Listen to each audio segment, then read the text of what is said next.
Je m'appelle Camille Saint-Jean, j'ai 25 ans et cette année, je suis parti réaliser le premier reportage de ma vie en Ukraine.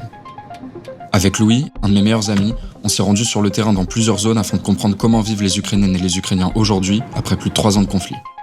Pour ma part, c'est pas la première fois que je me rends en Ukraine. Il y a quelques années, après avoir suivi de près les premiers mois du conflit depuis un stage dans la rédaction d'un média, j'ai réalisé une première mission humanitaire sur le terrain. C'était à l'été 2022. À cette époque, personne ne pouvait vraiment prédire jusqu'à quand le conflit allait durer et de quelle manière il allait évoluer. Aujourd'hui, on a un peu plus de recul.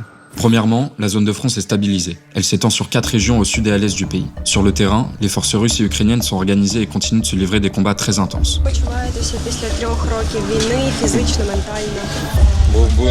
Dans le reste du pays, des attaques ciblées sur les infrastructures civiles et énergétiques continuent d'avoir lieu, avec une intensité imprévisible selon les jours et les semaines qui passent.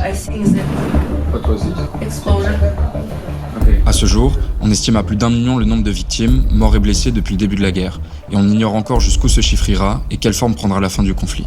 Vous savez, on peut rebâtir, mais on ne peut pas renaître les gens. Il y a presque 3 ans maintenant, j'étais convaincu de revenir un jour en Ukraine pour célébrer avec les gens que j'ai rencontrés la fin de la guerre. Aujourd'hui, c'est cette question, celle de l'issue du conflit et sous quelles conditions, qui est au cœur des négociations sur la scène internationale. C'est donc dans ce contexte, incertain, imprévisible et assez angoissant, qu'on vous emmène avec nous pour une dizaine de jours sur le terrain, au cœur du plus grand conflit sur le sol européen depuis la Seconde Guerre mondiale.